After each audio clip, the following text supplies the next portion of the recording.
Hi, welcome back to One Dish, Two Ways. As you can see, we are camping again.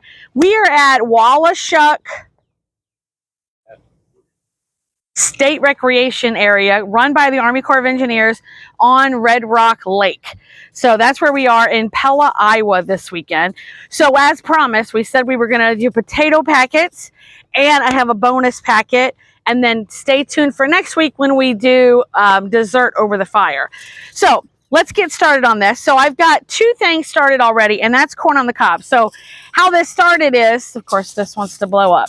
Okay, there you go. We went to the farmer's market as we came into town yesterday because we arrived yesterday, and our garden's going well, but some of the things we found at the market were not things in our garden that we brought with us. So I wanted to we went to the grocery store too, but I only used the things I found at the market for the packets because I want to show you how versatile they can be with whatever you want and whatever your family likes.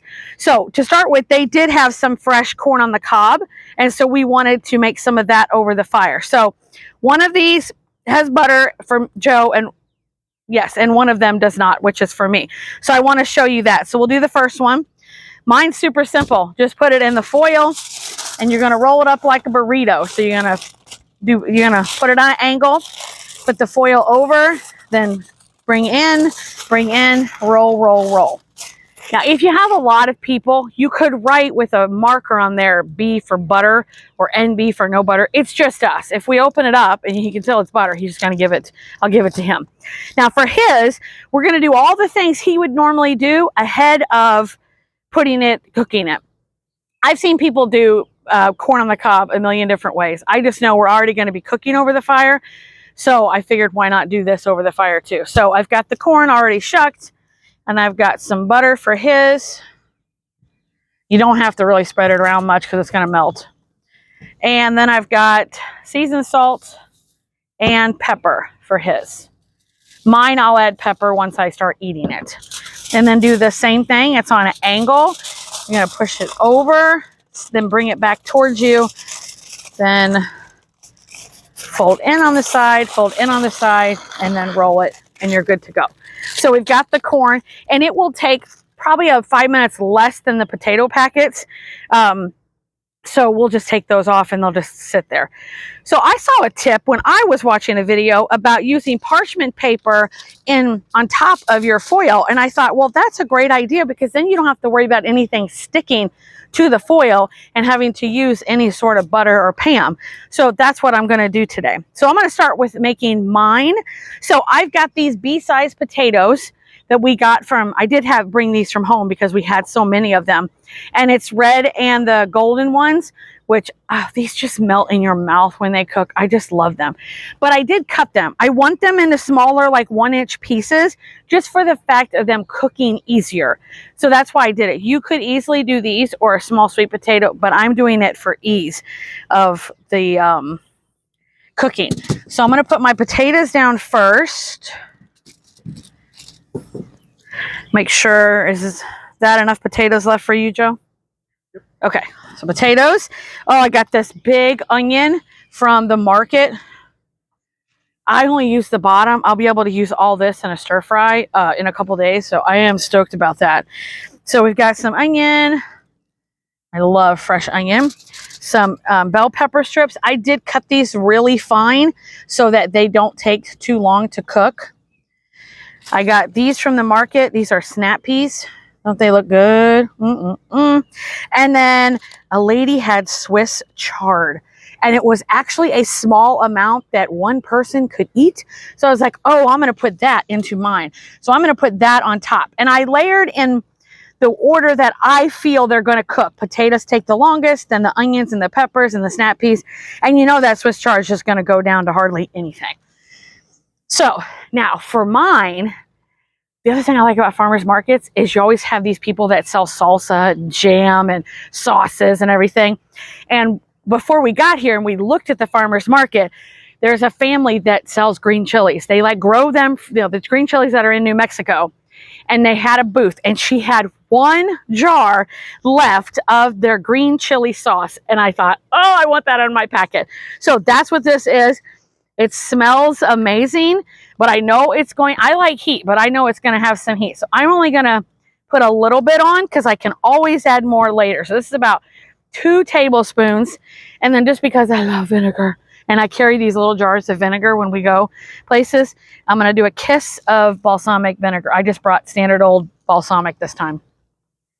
And now I'm going to, I sometimes make these too big and I have to put more foil. So let's see what ends up happening here.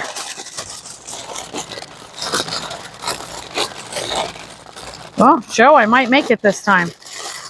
I have been known to have to put foil on top because I made it too, and put it too thick.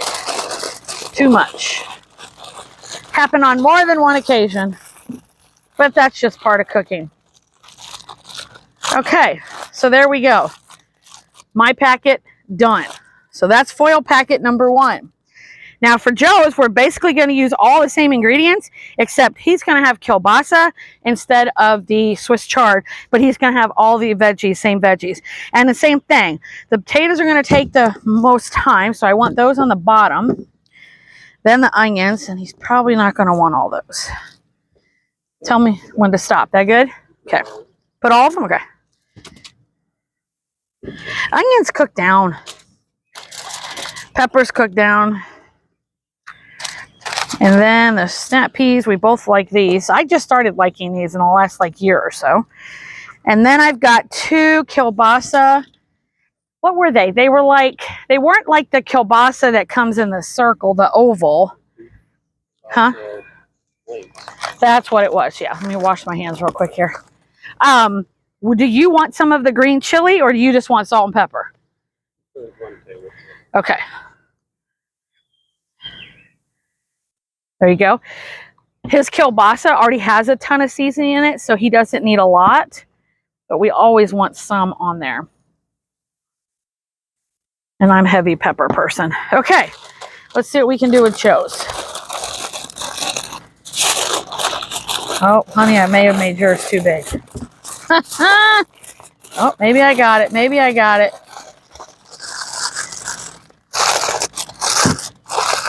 And just fold it the best way you can. I mean, it's not always going to be perfect. Some people I know fold it to have it come up in the middle. Oh.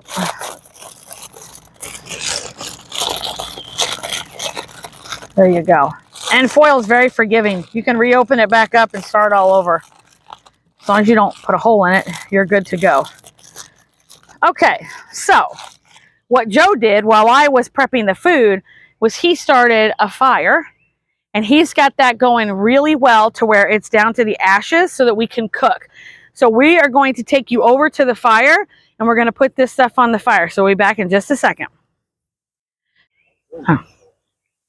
Okay, so Joe has every campground. If you're a camper, you know that your grill area could be different. The last campground we were at, it was on a stand and it pivoted and you could raise it up or down. This one, this is what you got. So you never know what before you get to a campground what you're going to get unless you watch someone's YouTube where they've been to that campground. So Joe got the fire nice and warm down there, and I've just got the packets right on top of the fire. And they're going to take about 25 to 30 minutes. And I'm going to put the corn on in about 5 minutes because it will take about 20 to 25 minutes. And then we'll come back and open up the packets and let you see them. So that's what we have now. So he had the fire up, big TP, it was going, but you've got to get it hot enough to where now he's got that slow burn. I mean, I'm not taking a temp, but I'd say that's about 400 degrees. When you say, Joe? Huh? 400 to 500. So another reason why you layer, you don't want to put the things that they're going to take the least amount of time to cook because you don't want them to char on the bottom. This is going to be perfect because those potatoes need to cook the longest. So yeah, I'm going to put the corn on next and we'll be right back. Hello, welcome back. Dinner is ready. So I told you 25 to 30 minutes for the packets, but when we checked them, they needed longer time. Joe had to put a little bit more wood on the fire. So when you're cooking over a fire, it really is a little bit more of the guesswork. So just open it up and check it. Another reason why you do You wouldn't want to put like a meat with bone in. It would take way too long. These are things that all cook about the same amount of time, and that's why a potato packet or any kind of packet works. So I took the dog for a walk, so they've probably been sitting here about 5 minutes. We could probably try. I don't know if we can try the corn, but we can at least open up the corn. So this is Joe's, as you can see. So all the butter is melty, and his salt and peppers on there. So there's the corn on the cob. Mine, let's see if this one, yeah, this one's mine. So perfectly done corn on the cob.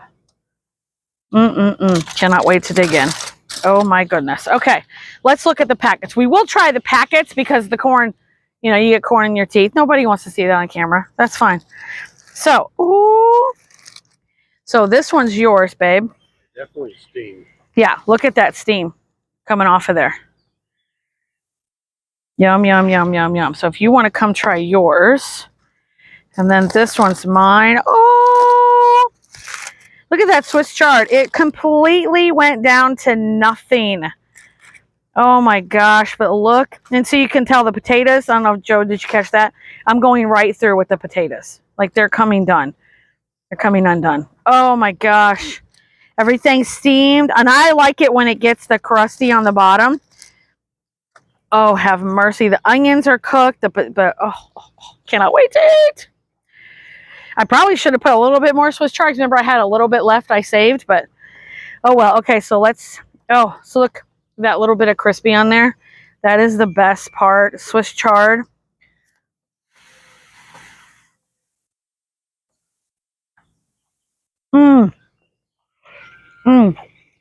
Perfectly cooked. That chili sauce got a little kick to it. It does. But super, super good. Wow. This tastes really good. And that Swiss chard from that lady's garden, so good. It's sweet. It's not super, sometimes Swiss chard can be a little bitter. No, that is sweet Swiss chard. I don't know how she did that out of her garden. But this is amazing. Oh my goodness, we cannot wait to eat. A little buggy here, like our last camping video. So Joe's got the tent set up so we can go in there and get away from some of the bugs. So again, we won't try the corn on camera. Nobody wants to see that.